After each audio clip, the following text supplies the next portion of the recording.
হয়ে আমার রাজকথা ভাগবত কথা সব বিফলে চলে যাবে। তাই সেই জন্য আমি জন্মভূমিষ্ঠ হতে চাই না। বলছি তুমি জন্মগ্রহণ করো বাবা, তোমার মা গর্ভ যন্ত্রণায় মারা যাবে। আমি কথা দিচ্ছি আমার সাধনার ফল যদি কিছু থেকে থাকে, তুমি জন্ম মাত্রই মায়া তোমাকে স্পর্শ করতে পারবে না।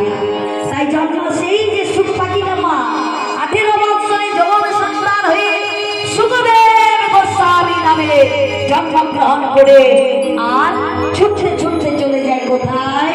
রাজা জনকের কাছে। কেন? গুরুকর্ণ হওয়ার জন্য মন্ত্র দীক্ষা। কারা কারা গুরুকর্ণ হয়েছে হাত তুলুন দেখি।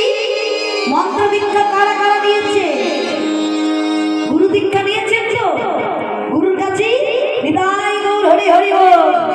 কবির দাস বলছে सतगुरु पावे भेद बतावे ज्ञान करे उपदेश कैला से महिला छूटे जब हाथ करे प्रवेश। सतगुरु করলে কি হয়? ভালো মন্দের পথ বলে দেয়, भेद बतावे, भेदाभेद জানিয়ে দেয়।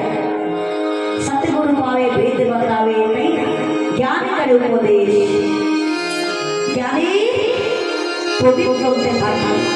কৈলা से महिला छूटे, কৈলাতে কত কালি, ওই কালিগুলো যায় কিসে না? যেমন দেহের ময়লা পরিষ্কার করতে গেলে সাবানের দরকার। কি বাবা?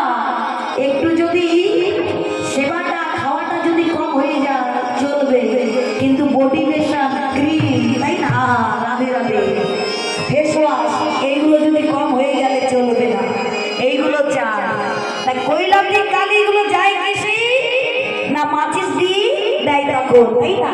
ওই ধুমোর সঙ্গে কালিগুলো বেরিয়ে যায়, শেষে পরিষ্কার হয়ে জ্বলতে থাকে। তেমনি আমাদের এই মনের মধ্যে কালি আছে। দেহের ময়লাকে পরিষ্কার করা যায় সাবান দিলে, মনের ময়লাটা কিসে পরিষ্কার হবে? সেই মনের ময়লাটাকে পরিষ্কার করার জন্য কবিদাস কি বলছি যে গুরু আশ্রয় করো।